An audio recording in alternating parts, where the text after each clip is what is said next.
자, 안녕하십니까. 저는 강남전문학교 그리고 대한민국 풍수지리연합회 학술문과의 원장 장원기 교수라고 합니다. 자, 지금부터 30회차에 걸쳐서 옥수진경을 강의하도록 하겠습니다. 여러분들 이제 아마 처음 들어보는 옥수진경인데요. 이 옥수진경이 과연 어떠한 책이고 그 다음에 우리가 앞으로 어떤 것을 중점적으로 배워야 되는지에 대해서 간단하게 살펴보도록 하겠습니다. 자, 옥수진경이란 실질적으로 이제 장자미가 쓴 거예요. 장자미가 쓰고 그 다음에 유윤중이가 해설을 합니다. 그리고 최원정이가 발의를 달아요. 그래서 이것이 이제 굉장히 유명한 우리가 이제 옥수진경이라고 얘기하는데요. 그러면 이러한 옥수진경이 과연 어떻게 이루어져 있고 어떻게 생겼으며 어떻게 우리가 배워야 되는지에 대해서 살펴보도록 하겠습니다. 자, 먼저 여러분들 이제 풍수지를 공부할 때는 항상 풍수지의 그 역사를 많이 알고 있죠. 왜냐하면 항상 모든 학문은 경전이라는 게 있습니다. 유교에서도 사서삼경이 있듯이 우리도 풍수지에서는 여러 가지 경들을 가지고 얘기를 합니다. 실질적으로 이제 풍수지의 경전이라면서 이제 청호경하고 금난경을 갖다가 우리가 얘기를 합니다. 근데 이 옥수진경도 경이라는 말을 쓴다고 보면은 뭔가 조종이 있지 않겠느냐 하는 것을 여러분들이 미루어 짐작할 수 있겠습니다. 자, 먼저 간단하게 이제 우리 풍수지리의 역사를 살펴보도록 할게요. 여러분들이 알고 있는, 자, 우리가 알고 있는 청호경이라고 그러죠? 장경이라고 그래요.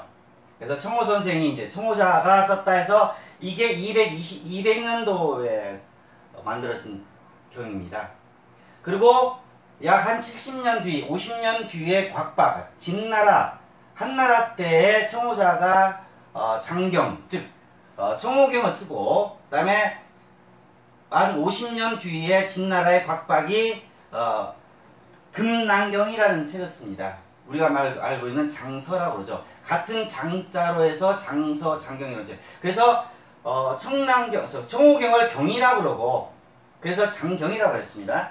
그리고 우리가 알고 있는 금난경을 갖다가 장서라고 했던 이유는 이렇게 경과 서는 차이가 나죠. 그래서 여러분들이 금난경에서 장서에서 보면 경활 얘기할 때는 모든 것이 청호 선생이 쓴 청호자가 쓴 장경을 얘기한다라고 보면 되겠습니다. 그 이후에 이제 유명한 이제 이순풍이가 나오죠. 당나라 때 600년도에 이순풍이 나오고 그 다음에 일행선사가 나오고 그래서 실질적으로 당나라 때는 굉장히 많은 풍수가 번창을 합니다. 이론도 나오고요. 그러고 나서 이제 양균송, 여러분들 잘 알고 있는 양균송이 840년도에 이제 나타나죠. 이제 양균송은 감농경, 의릉경을 쓰면서 구성법을 가지고 얘기를 하죠.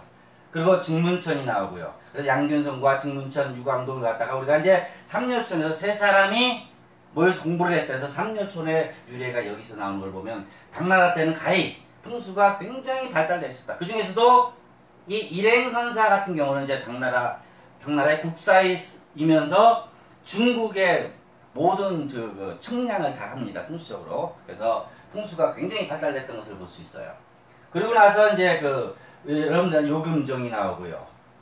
내문준이 나오죠. 그 다음에 송나라에 들어가면 이제 송나라 이제 초에 들어가게 되면 바로 누가 나타나냐면 이제 장자미가 나타납니다. 자, 여기서 일행선사 역시 국왕을 돕고 국왕의 부표라고 하는 국사였어요. 일행선사 역시 국사였습니다. 자, 일행선사는 이제 한 680년도, 700년대 사람이죠. 그리고 장자미는 약 한 900년대 사람입니다. 960에서 이제 1100년도로 보고 있는데요. 이때 쓴 걸로 보고 있는데, 그러니까 1000년도, 한 300년 차이가 나죠. 이 중간에 이제 양균성도 있었고, 여러 사람들이 나옵니다. 그러고 나서 장자미가 이 옥수진경을 쓰고 나서 바로 이제 유윤중이가 이때 이제 이때 바로 거의 같은 시기가 돼요. 1127년하고 1190년이니까 한 50년 뒤에 유윤중이가 거의 1130년이니까 같은 시대 사람이죠. 유윤중이하고 장자미가. 그리고 최계통, 여러분들하고 최원정이라고 하죠. 발미로 쓴 최원정이가 한 50년 뒤에 1990년도에 이제 이걸 발휘를 해서 실질적으로 옥수진경이 다 완성이 됩니다. 그러나 1100년도에 옥수진경이 완성이 되지만 송나라 초에 이때 발달되다가 이것이 전해지지 않고 장씨가문의 비보로 전해지다가 나중에 1550년도에 명나라 초에 명나라 때 명나라 가정 29년이죠. 1550년도에 이제 명나라의 1592년에 이게 이제 발표가 돼요. 그러니까 한 400여 년 동안 묻혀있던 책이죠. 그랬을 때 과연 이 책이 왜 이렇게 묻혀 있었고, 그리고 이 장자미가 쓴 옥수진경은 어떠한 내용을 담고 있는지 간단하게 살펴보도록 하죠. 자, 우리가 이제 풍수지리를 얘기할 때는 항상 우리가 조라고 할 수 있는 그 곽박이를 얘기하는데, 곽박을 얘기하는데, 곽박 이전에도 장랑이라는 사람도 있었고 황석공이라는 사람이 있었어요. 이때 사람들은 BC예요. 그러니까 실질적으로 곽박이 쓴 장경의 금난경하고 이 황석공이 쓴 죽절부나 이거하고는 400년 전에 벌써 풍수 경전이 있었다라는 것을 여러분들이 보면은 여러분들이 좀 다시 한번 풍수에 대한 역사를 살펴볼 필요가 있다고 생각을 합니다. 자, 먼저 황석공에 대해서 알아볼게요. 자, 황석공이라는 인물은 292년도에서 1995년 BC 기원 전 사람입니다. 이 사람은 이제 도가였고 굉장히 유명한 그 태공병법을 진 사람이죠. 이걸 갖다가 이제 태공병법을 갖다가 이제 전수한 사람이죠. 황석공이 이제 유명한 것은 죽절부라는 경전을 썼어요. 여러분들 이제 풍수를 배우면서 죽절부라는 풍수 경전을 보는데 이 죽절부를 쓴 사람이 황석공이다. 자, 황석공이 이제 누구한테 전수를 하냐면 이 장량, 여러분들이 잘 알고 있는 이제 유방과 한우를 도와서 춘추전국 시대 때 천하를 동무했던 장량, 장자방이죠.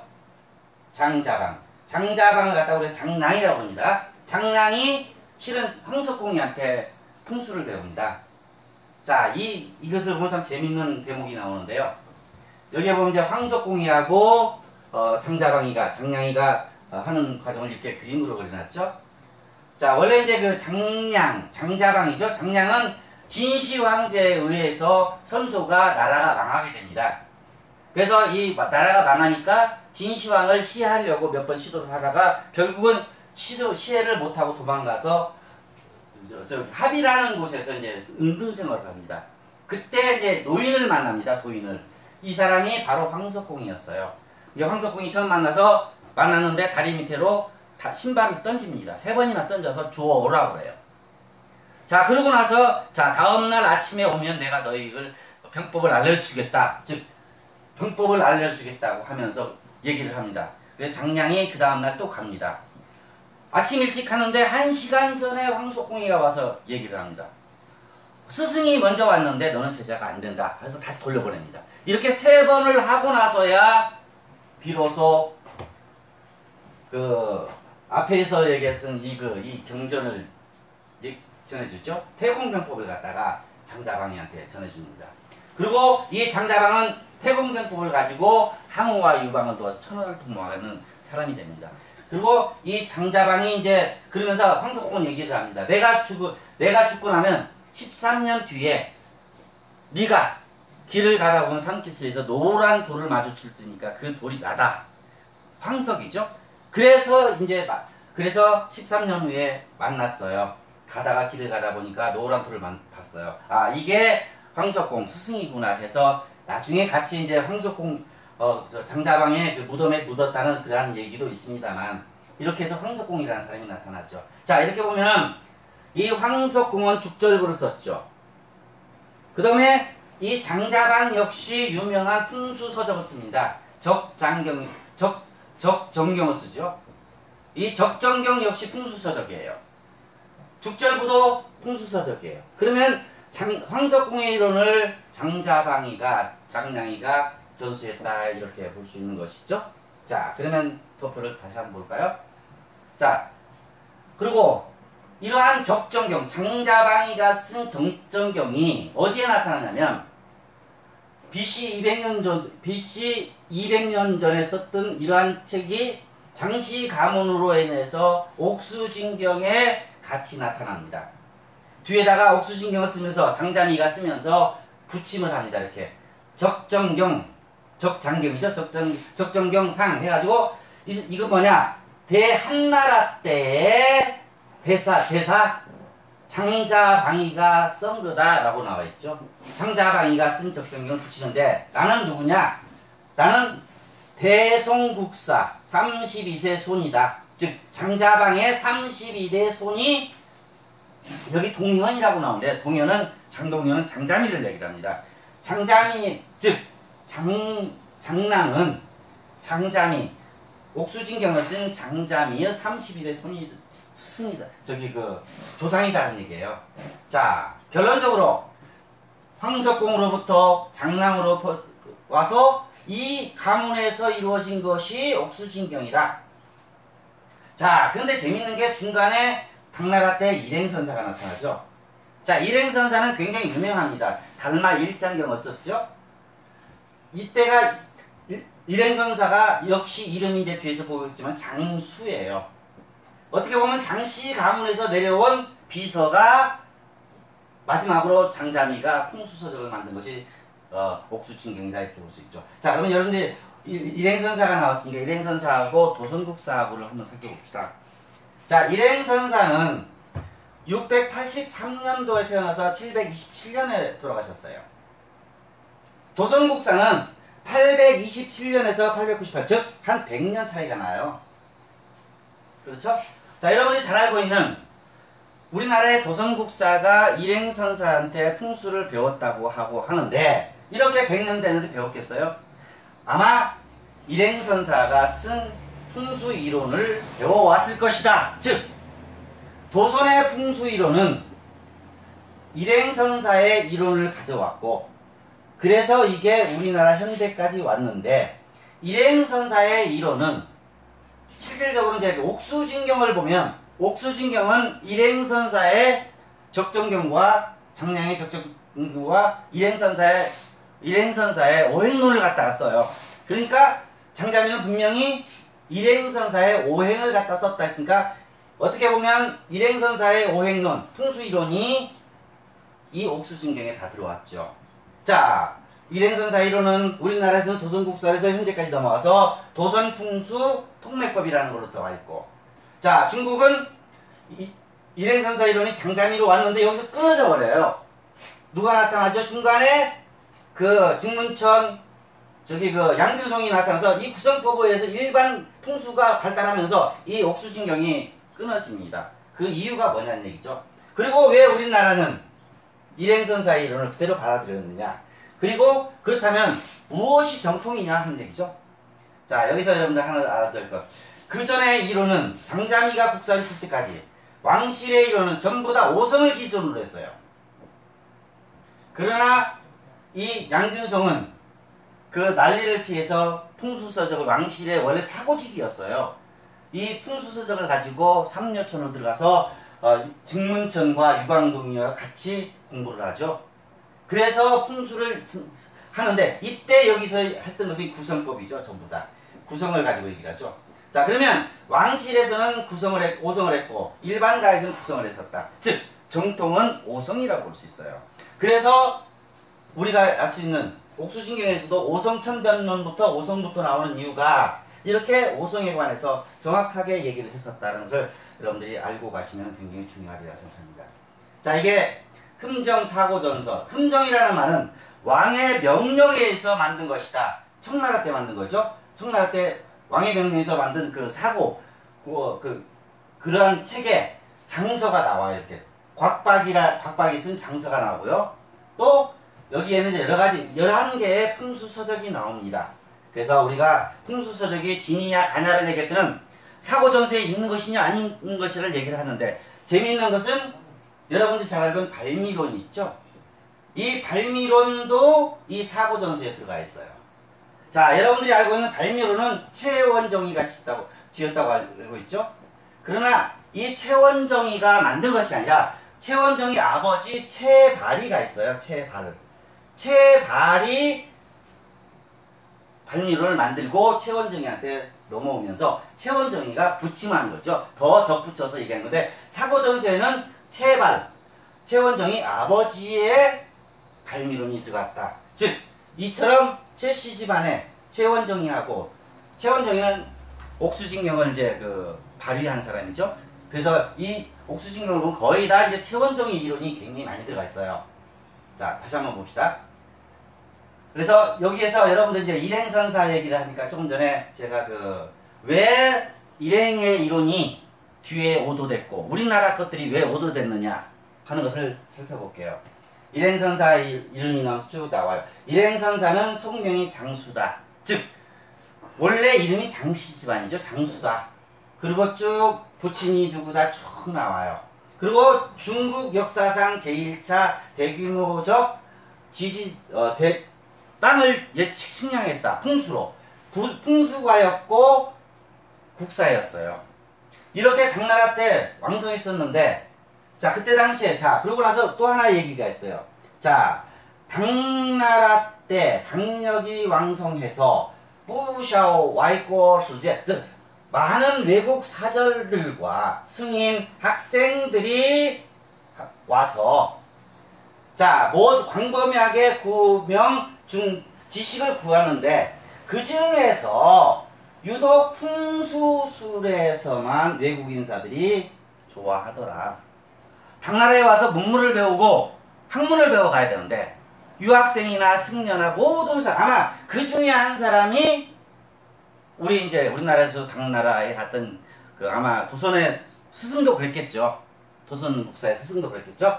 자 그렇게 어떻게 돼요? 그런데 풍수라는 것은 당 왕조에서는 보물로 돼 있었다. 즉 위비보라고 그랬죠. 위비보.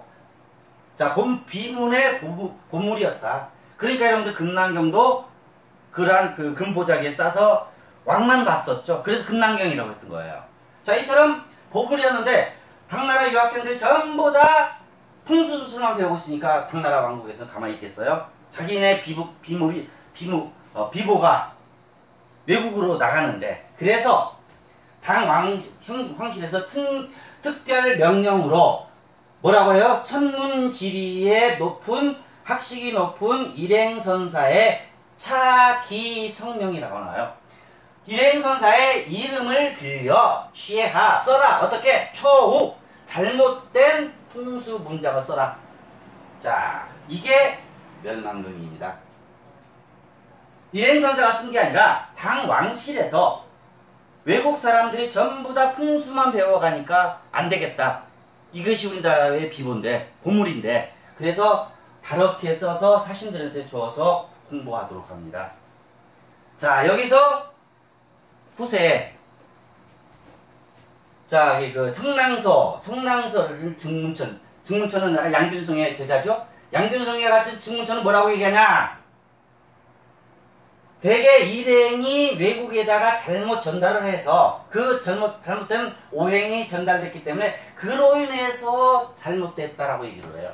즉 일행선사가 멸망경을 써서 유포를 시켜서 그게 잘못됐다. 그게 외국으로 갔다. 우리나라 역시도 멸망경으로 배우고 있다. 다 오도를 했던 거예요. 그래서 이 장자미가 쓴 옥수신경은 빛을 발하지 못하죠. 자 이걸 보면 과연 아까 이제 족보에서 얘기했죠.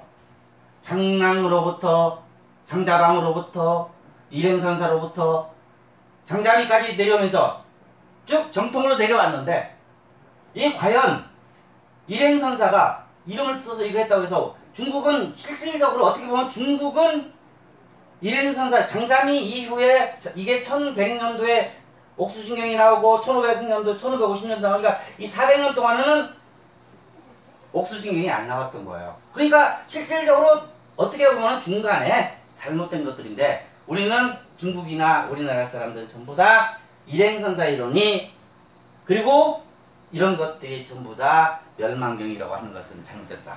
여기서 아마 여러분들이 알아두시는 게 맞다고 생각합니다. 자 일행선사는 이렇게 치료성진법이라고 그래가지고요. 28성수도 이렇게 번역을 합니다.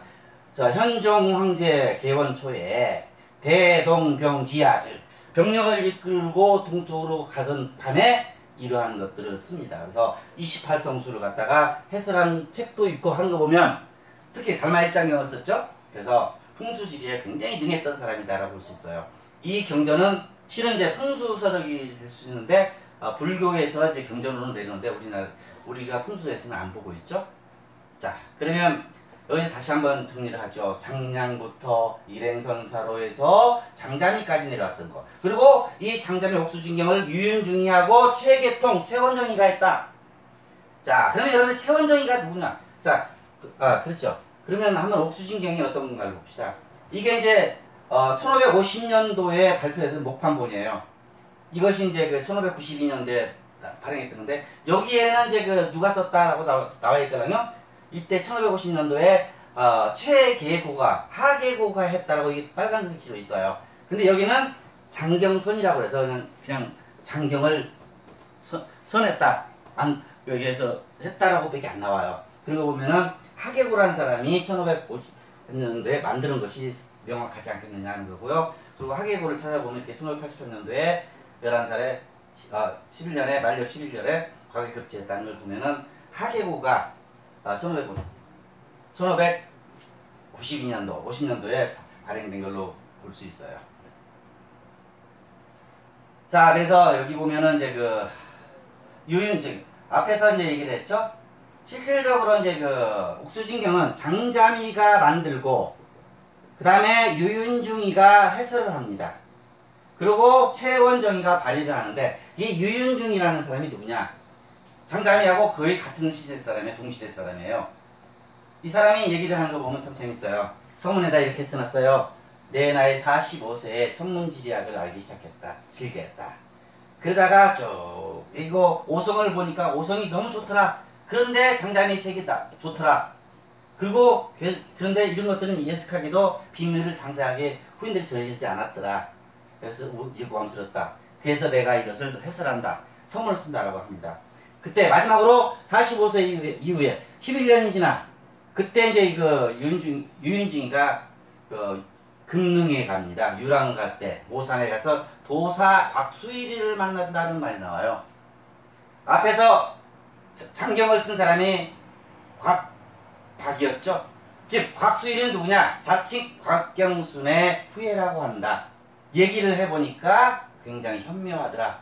그런데 그 얘기를 들어보니까 다른 책에서 일반인들이 보는 것과 틀리더라. 그러니까 곽경순이의 후손은 곽박의 이론을 그대로 갖고 있는데 일반 민가에서는 다르게 보고 있더라. 변질됐더라고 볼 수 있는 대목이 나오죠. 그리고 다시 11년 후에 다시 찾아갑니다. 곽수일이를. 그때 곽수일을 만나서 여러 가지 얘기를 해서 이렇게 했다. 그리고 나서 내가 이 서문을 쓰는데 앞으로 부족한 부분들은 평생 여러분들이 가서 보강해라 하는 내용으로 1131년에서 1136년에 옥수진경이 나오고 나서 바로 장자미가 쓰고 나서 이렇게 유윤중이 해설을 합니다. 자, 그러고 나서 이제 최계고, 하계고가 1550년도에 발행을 하죠.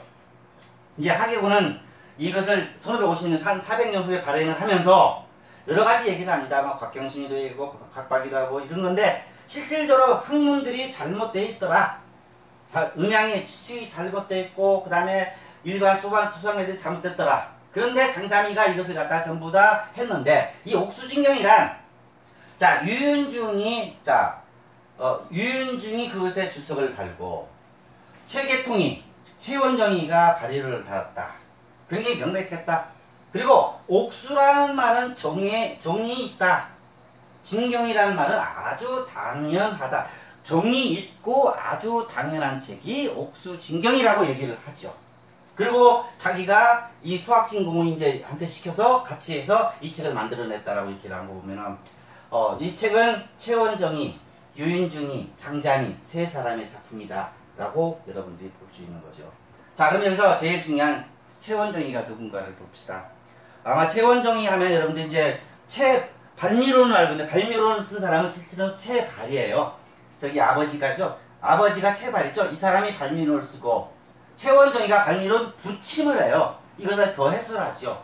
그래서 채발은 원래 풍수가였어요. 그래서 채원정이한테 이정, 소강절, 장제 다 전부 다 유명한 유학자죠. 이 사람들의 이론을 가르치면서 열심히 배웠던 거예요. 그런데 이 채원정이가 그 당시에 송대에 주자라는 사람이 굉장히 유명하다는 말을 듣고 찾아갑니다. 글을 배우려고. 근데 주자가 딱 보니까 채원정이 여기 그게 채원정이를 보니까 굉장히 학식이 높으니까 너는 나의 늙은 벗이다. 그래서 워드 라오펑룡 그래요. 라오펑룡 오래된 친구지 너는 내 제자가 아니다. 이렇게까지 칭송을 하면서 같이 반열해 둡니다. 그래서 이게 옳은 행실도인데요. 옳은 행실도 또한 육아에서 유명한 행실을 가진 사람들, 훌륭한 행실들을 보는데 친구 사이, 사제 사이를 갖다가 이렇게 주자하고 채원정이가 이렇게 친구 사이다라고 얘기해요. 실질적으로 주자는 여러분들이 잘 알고 있는 이기원론의 대가죠. 그리고 이기술로 해서 주자가 주자학을 만든 사람이죠. 이 주자로 인해서 송대에 많은 학문들이 발전합니다. 그 당시에 주자와 같이 친구였던 사람이 채원정이다. 이 채원정이가 이 옥수진경을 발휘, 즉 해설했다는 얘기예요. 이렇게 보면 정말 위대한 책이라고 여러분들이 생각할 수 있을 거예요. 그리고 이 채원정이 아들이 누가 있냐면 채침이가 있어요. 채침은 얼마나 유명하냐? 실질적으로 주자의 제자예요. 수지자예요. 주자. 채침은 서경을 주석해서 서경을 주석한 사람이에요. 서전을 지어서 유교에서는 무지하게 유명하게 칭송되는 사람입니다. 이 채침이가 누구냐? 채원정이의 아들이면서 주자의 사위가 됩니다. 자, 이쯤 되면은 채씨 가문이 채발 아버지로부터 채원정이 채침으로 얼마나 유학자였겠고 얼마나 풍수했다는 걸 알겠죠. 이 사람이 이 책을 발휘했다는 거예요. 그런 측면에서 보면 이 옥수진경은 굉장히 중요한 책이죠. 자, 우리나라에서는 1550년도에 중국에서 발행하고 우리나라는 1600년도에 조선왕조실록에 처음으로 등장을 합니다. 선조실록에 나와요. 이때 이제 쭉 얘기하면서 얘기를 해요. 신하들이 이유신이가 어떤 사람이냐 물어봐요. 왕이. 그러니까 광주 사람으로 허열인데 초시 합격했다. 그리고 하면서 항복이 이제 이항복이에요. 이항복. 백사 이항복이가 뭐라고 하냐. 그 사람은 수록을 구하는 알 수 없으나 그 사람의 학식의 정도는 모르나 옥수진경을 전공하고 다른 방선은 보지 않았습니다. 즉 유명한 대목이 나오죠. 그 유명한 조선시대의 이유신이가 옥수진경에 탐독을 했던 거예요. 어떻게 보면은 우리나라는 옥수진경을 조선시대에도 신봉을 했었지 않겠느냐 하는 내용이 나오죠. 그래서 그러한 내용들이 나오면 1600년도에 우리나라 조선왕조실록에 나온 거 보면 우리나라는 1600년도에 옥수진경을 받고 그 전에는 일행선사의 이론을 도선이 가져와서 도선풍수라고 해서 있었다라고 보시면 되겠습니다. 그러면 어떻게 보면 우리나라 풍수가 중국의 풍수보다 일행의 이론을 따른 것은 장삼이까지가 제일 좋았죠. 옥수진경으로. 그 이후에 단절됐다가 1550년도에 생깁니다. 그러니까 이 중간에 갑자기 1550년도에 장자미의 옥수진경이 나오니까 일행선사의 이론을 받아들이겠어요. 그래서 멸망으로 매도를 하고 참 재미있는 내용이죠. 어떻게 보면 우리는 도선국사로 인해서 조선시대까지 이렇게 넘은 걸 보면 우리나라 풍수가 더 이론적으로는 맞지 않느냐라는 얘기를 가히 얘기하는데 이 옥수진경이 더 중요한 것은 그 일행선사의 이론을 몽땅 가지고 최원정하고 유인중이가 해석을 덧붙였다. 이것이 더 유명한 책이다 라는 걸 볼 수 있어요. 그래서 이거 옥수진경에는 여러 가지 있는데요. 오성론 쭉 이렇게 나와 있습니다. 자, 감사합니다.